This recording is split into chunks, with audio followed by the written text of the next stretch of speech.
गुरुर्ब्रह्मा गुरुर्विष्णू गुरुर्देव महेश्वरा गुरु साक्षात परब्रह्म तस्मै श्री गुरवे नमः.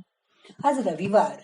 आज आरामात बसा किंवा योगा मॅटवर आडवं होऊन आजचं ध्यान ऐका. हात पाय सैल करा, डोळे अलगद मिटा, मन शांत करा. गणितामध्ये किंवा विज्ञानामध्ये किंवा आपण वेगवेगळी कोडी सोडवताना आपण तर्कशक्तीचा वापर करतो. शेरलॉक होम्स किंवा कोणत्याही सस्पेन्स असलेल्या पिक्चर पाहताना आणि खऱ्या आयुष्यातील विविध प्रकारच्या समस्या सोडवतानाही आपण तर्क लावतो. ही तर्कशक्ती आपल्या कामी येते.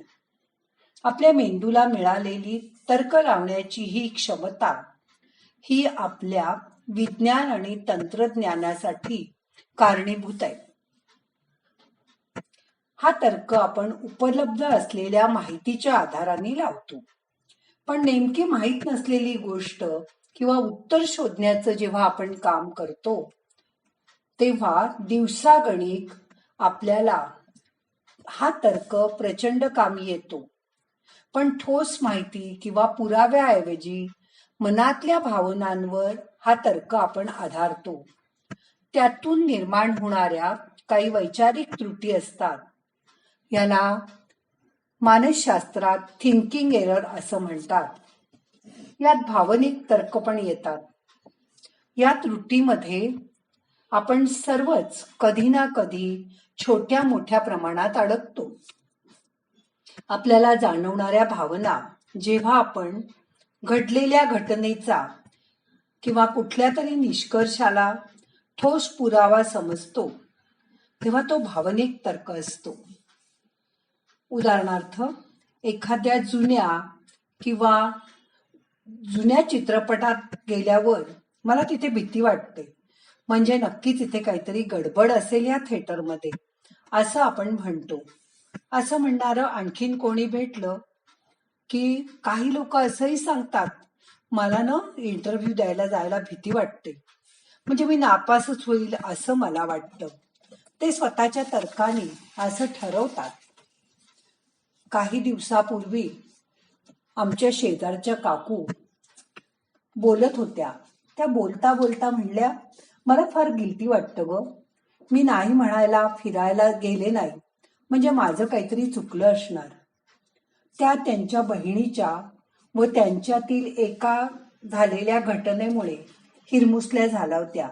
त्यांना दुसरं काहीतरी काम होतं म्हणून त्यावेळी त्यांनी त्यांच्या बहिणीला समुद्रावर फिरायला येतेस का असं विचारल्यावर फोन केला.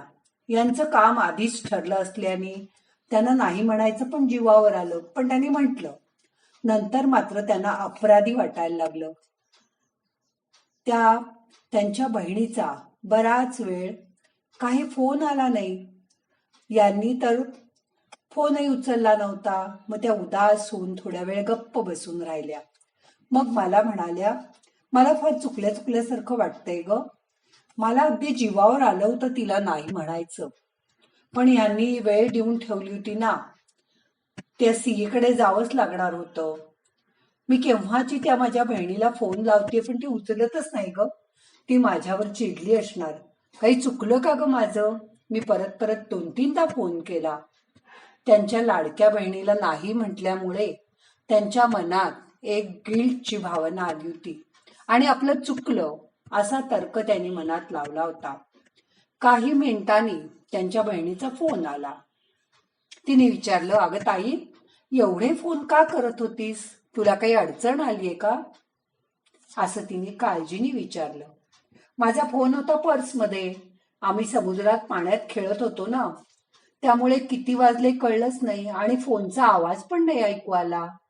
हे ऐकून त्यांचा जीव भांड्यात पडला. काकूना गिल्टवरून काढलेली भावनिक तर्क, झालेली घालमेल याच्याबद्दल तिच्या बहिणीला काहीच कल्पना नव्हती. तिच्यासाठी कुणाचं काही चुकल्याचा सुद्धा पुरावा नव्हता. पण असं गिल्ट येऊन त्या काकूंचा मात्र दिवस वाया गेला. असे मानसिक त्रास आपणही खूपदा करून घेतो. अशा प्रकारे भावनांना काही घडलेल्या घटनांचा पुरावा मानणं हे चूक आहे. मानसशास्त्र असं सांगतं की आपल्याला जाणवणाऱ्या भावना या कोणत्याही परिस्थितीमुळे निर्माण झालेल्या नसतात, तर त्या परिस्थितीचा विशिष्ट प्रकारे आपण अर्थ लावतो. त्या अर्थामुळे त्या निर्माण होतात. यामुळे एकाच परिस्थितीत वेगवेगळ्या व्यक्तींच्या मनात वेगवेगळ्या प्रकारच्या भावना निर्माण होतात.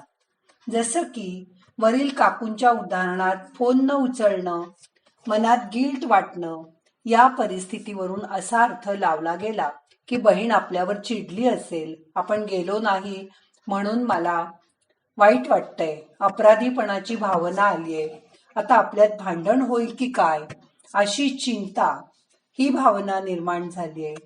याच विचारांचा परिणाम म्हणून निर्माण झालेल्या भावनांना परिस्थितीचा पुरावा म्हणून पाहिलं तर हे योग्य नाही वाटत. याचं कारणही पाहायला हवं की प्रत्येक व्यक्ती त्या परिस्थितीचा काय अर्थ लावेल हे आपण कळू शकत नाही. प्रत्येक जण वेगवेगळा अर्थ लावतो. काकूंच्या जागी त्यांची बहीण असती तर तिने कदाचित वेगळाच विचार केला असता. काका असते तर त्यांनी आणखीन वेगळा विचार केला असता. कारण भावनिक तर्काचा एकच भाग आपल्याला माहीत असतो. वेगवेगळ्या व्यक्तींना जाणवणाऱ्या भावना ह्या मूळ घटनेसारख्याच असतात असं नाही. त्या प्रत्येक व्यक्तीसाठी त्या वेगवेगळ्या असू शकतात. एखाद्या परीक्षेमध्ये किंवा नोकरीमध्ये आलेले अपयश हे एक व्यक्ती आपल्या चुकांमधून, अपयशामधून शिकण्याचा आणि पुढे अजून जास्त यश मिळवण्याचा पहिली पायरी म्हणून पाहू शकते. पण दुसरी व्यक्ती स्वतःत काहीतरी करून यश मिळवणं काही शक्य नाही असा मनात विचार करते व आपल्यात असलेल्या कमतरतांचा पुरावा म्हणून अपयशाकडे पाहते. वेगवेगळ्या प्रकारच्या अर्थातून खरं तर अनेक विविध प्रकारच्या भावना आपल्या मनात निर्माण होतात. ह्या भावना आपल्याला समजून घेता आल्या पाहिजे. एखादी अपराधीपणाची किंवा दुःख घटना घडली की या घटनेला आलेली प्रतिक्रिया ही सुद्धा दोन व्यक्तींच्या बाबतीत वेगवेगळी असते. या प्रकारच्या भावनिक प्रक्रियेला आपण पुरावा नाही मानत. यावरून आपल्या लक्षात येईल की भावनांना परिस्थितीचा पुरावा समजणं म्हणजे आपल्या मनात ज्या भावना जाणवतायत त्या बरोबर आहेत का, निरोगी आहेत का, हे पहिल्यांदा पाहिलं पाहिजे. भावनिक तर्काने कुठलाही निष्कर्ष काढू नका. त्यावेळच्या भावनिक मनस्थितीला जुळणारे मनातले विचार असतात. म्हणजे जेव्हा आपण उदास असतो तेव्हा आपल्याला एखाद्या गोष्टीबद्दल नकारात्मक असा निष्कर्ष काढला जातो, ज्याची शक्यता त्या व्यक्तीमध्ये डिप्रेशन निर्माण करते. त्यावेळी व्यक्ती खूप उदास असते. आपल्या मनात जेव्हा निराशा, दुःख अशा भावना असतात तेव्हा आपण अनेक गोष्टींचा विचार करतो. या उदास भावनेतून आपल्या मनाची स्थिती बिघडते. मला खूप घाबरल्यासारखं होतंय, म्हणजे इथे काहीतरी धोकादायक किंवा भयानक असणार अशी आपण समजूत करून घेतो. मला स्वतःबद्दल छान वाटत नाही, म्हणजे मी निरुपयोगी आहे असं नाही. जेव्हा आपण आनंदी भावना अनुभवत असतो त्यावेळी कदाचित आपण त्याच भावनांबद्दल विचार करतो आणि तोच विचार उदास असताना वेगळा करतो.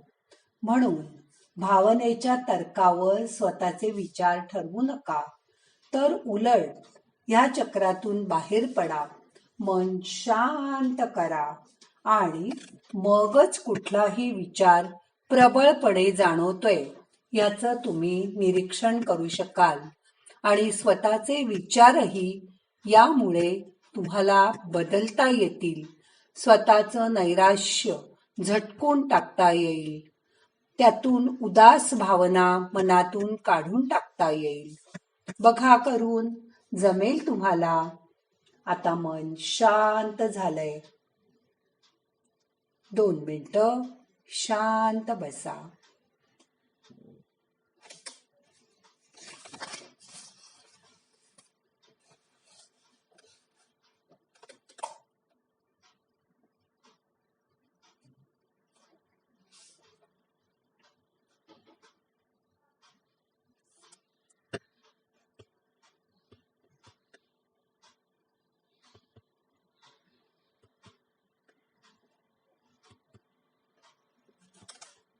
आता आजचं ध्यान संपवायचंय.